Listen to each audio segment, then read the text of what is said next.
Hello everybody, thank you very much. आप लोगों के साथ जो डायलॉग रहा है हमारा, वो फेसबुक लाइव के ज़रिए हो या फिर यूट्यूब वीडियो ब्लॉग के ज़रिए हो, काफ़ी इंटरेस्टिंग रहा है। अब इस हफ्ते जो हमने बात करने का सोचा है वो ये है कि जो एक इम्पॉर्टेंट टॉपिक है जिसने पूरे इंडिया के डिस्कोर्स को इम्पैक्ट किया है और इंडिया के बाहर भी लोग इस पे बात कर रहे हैं, वो है रामजस कॉलेज का जो वायलेंस है। पिछले हफ्ते हमने देखा कि एक JNU एपिसोड 2 शुरू हुआ रामजस कॉलेज में। अब यह है कि इसमें हम यहाँ पे नहीं कहते कि कौन गिल्टी है कौन इनोसेंट है, लेकिन जो भी एविडेंस सामने आए और जो भी इल्ज़ाम लगे उनमें यह था कि ABVP जो RSS की स्टूडेंट बॉडी है और दूसरे लफ्ज़ों में BJP की स्टूडेंट बॉडी है, उसके सपोर्टर्स ने जो AISA है लेफ्ट लीनिंग स्टूडेंट बॉडी है, उनके स्टूडेंट्स पे हमले किए, उन पे वायलेंस किया और जो वहाँ पे मीडिया के लोग थे जो कवर कर रहे थे उनको भी अपने हमलों का निशाना बनाया, उन पे भी अटैक किया। और उनको जो सबसे इम्पॉर्टेंट इसमें एक अलायंस मिला, जो अलाई मिला, वो था दिल्ली पुलिस की तरफ से। दिल्ली पुलिस, बहुत सारे लोगों को नहीं पता है कि they report to central government through ministry of home affairs MHA।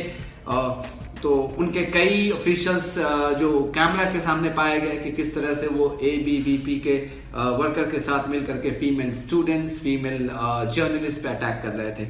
Delhi police ने माना कि उनके कई ऑफिशियल्स जो हैं वो अनप्रोफेशनल बिहेवियर के दोषी पाए गए, अक्यूज्ड पाए गए, उनको सस्पेंड किया गया है।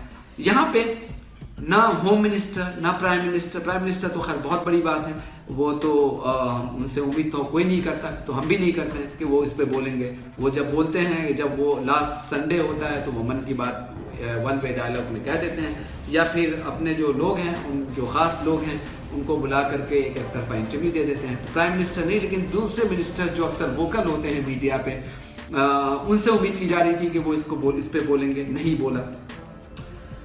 अब ये हुआ है कि जैसे ये वायलेंस का सिलसिला ख़त्म हुआ तो उसके बाद एक लड़की है गुरमेहर कौर, जिसके वीडियो को हमने पिछले साल फेसबुक पे उसने जो वीडियो एक बनाया था काफ़ी पॉपुलर हुआ था, हमने भी जनता का रिपोर्टर पे उस पर उसको कैरी किया था। उस वीडियो में गुरमेहर ने ये कहने की कोशिश की थी कि उसके जो फादर थे कैप्टन मनदीप सिंह, जो कारगिल मार्टर हैं, कारगिल के शहीद हैं, गुरमेहर का ये कहना था कि उनके फादर को पाकिस्तान ने नहीं बल्कि वॉर ने मारा था।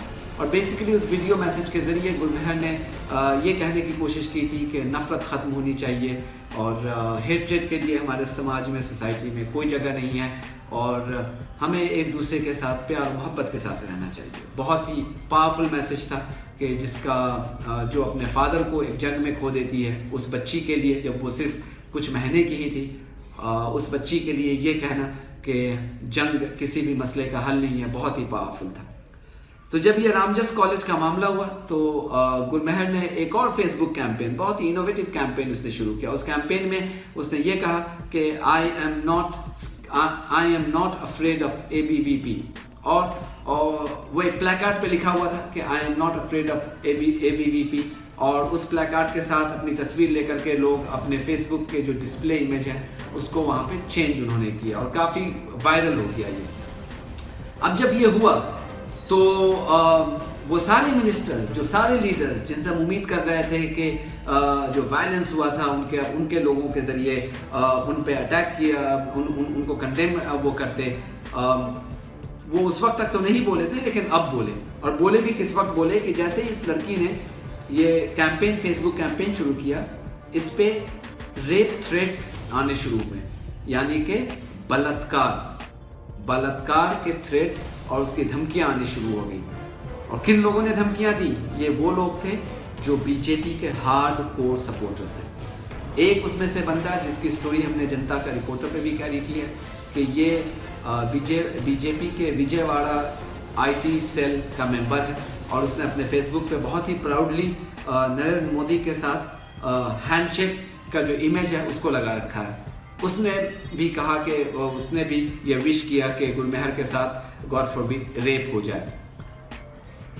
इसमें भी हमारे किसी मिनिस्टर की नींद नहीं टूटी कि इस पे हमें कंडेम करना चाहिए कि ये वो गवर्नमेंट है जिसके प्रधानमंत्री बेटी बचाओ बेटी पढ़ाओ की बात करते हैं, जिसके प्रधानमंत्री जो पूरे इंडिया के प्रधानमंत्री है वो कहते हैं कि विमेन के स्टेटस को इम्प्रूव किया जाना चाहिए, जो ट्रिपल तलाक के मामले पे बहुत ही इमोशनल स्पीच दिया था कि मुसलमानों में जो औरतें हैं उनके स्थान को, उनके स्टेटस को इम्प्रूव किया जाना चाहिए।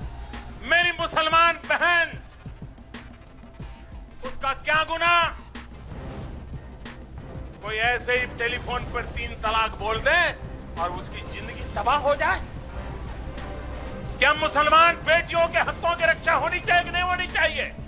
आज वो प्रधानमंत्री कहीं पे भी विचलित नहीं देखें, कहीं पे भी रैटल नहीं दिखे कि एक कारगिल मार्टर की बेटी 20 साल की बच्ची पर उनके लोग रेप के थ्रेट दे रहे हैं, रेप की धमकियां दे रहे हैं, तो कोई मिनिस्टर कभी भी उस लड़की के बारे में भी ख्याल नहीं आया और ना ही विमेन एट लार्ज के स्टेटस के बारे में ख्याल आया क्या?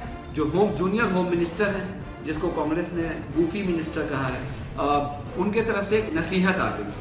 वो नसीहत क्या आई? उस बच्ची के लिए नसीहत आई और उन्होंने ये सवाल क्या किया कि who is polluting this girls mind. उन्होंने ट्वीट किया बाज़ाब्ते, ट्वीट में ये लिखा था, who is polluting this young girls mind? A strong armed forces prevents a war. India never attacked anyone, but a weak India was always invaded. कहाँ का मुद्दा आपने कहाँ जोड़ दिया? मतलब जो लड़की वायलेंस के खिलाफ आवाज उठा रही है, आप उसके माइंड के पोल्यूट होने की बात कर रहे हैं, लेकिन जो रेप की धमकी दे रहा है, जो आपके लोग हैं, उनके माइंड के पोल्यूटेड होने की आपको कोई परवाह नहीं है। आपको नहीं लगता कि उनको नसीहत दी जाए, उनको यह प्रवचन दिया जाए कि उनको अपने माइंड, उनका माइंड जो डीपली पोल्यूटेड हो चुका है, उसको कैसे अनपोल्यूट किया जाए। ये हैं हमारे देश के लीडर और माफ कीजिएगा, इनके हाथों में देश की लॉ एंड ऑर्डर है, क्योंकि ये जूनियर मिनिस्टर ही है जो देश के लॉ एंड ऑर्डर उनके हाथ में होती है, जो पुलिस है, जो इंटरनल सिक्योरिटी है, उनके हाथ में होती है, जैसे दिल्ली पुलिस है उनके हाथ में। अब इनसे आप क्या इम्पार्शियलिटी की उम्मीद कर सकते हैं? मुझे तो ये समझ में नहीं आता। और जब अपोजिशन अपना काम करती है और जब अटैक करती है, तो सुनिए दूसरे मिनिस्टर क्या कहते हैं। हमारे एक मिनिस्टर होते हैं वेंकैया नायडू साहब, ये भी बहुत मशहूर रहे हैं अपने बहुत ही इंटेलिजेंट बयानों की वजह से। इन्होंने आज एक प्रेस कॉन्फ्रेंस में कांग्रेस को याद दिलाया कि आपको कोई हक नहीं है फ्रीडम ऑफ स्पीच की बात करने की, चूंकि आपके दौर में इमरजेंसी हुआ था। यानी 2.5 साल हो गए हैं, 2.25 साल हो गए हैं इस सरकार को, लेकिन ऐसा लगता है कि ये सरकार अब भी ऑपोजिशन के रोल से बाहर नहीं आई है। इसको कहीं ना कहीं सबकॉन्शियसली अभी भी लग रहा है कि ये भी अब भी ऑपोजिशन में है। 3 साल हो गए, 3 साल होने मई में हो जाएंगे, लेकिन ये भी अब ऑपोजिशन के रोल से बाहर नहीं आया। अब ये लोगों को डिसाइड करना है। लोग देख रहे हैं, मेन स्ट्रीम मीडिया नहीं कर रही तो क्या हुआ, सोशल मीडिया है, हमारी जैसी वेबसाइट है। तो अब इन मुद्दों पे आपको डिसाइड करना है। And I think this is a time, and on issues like this, India, you must speak up India. Thank you very much.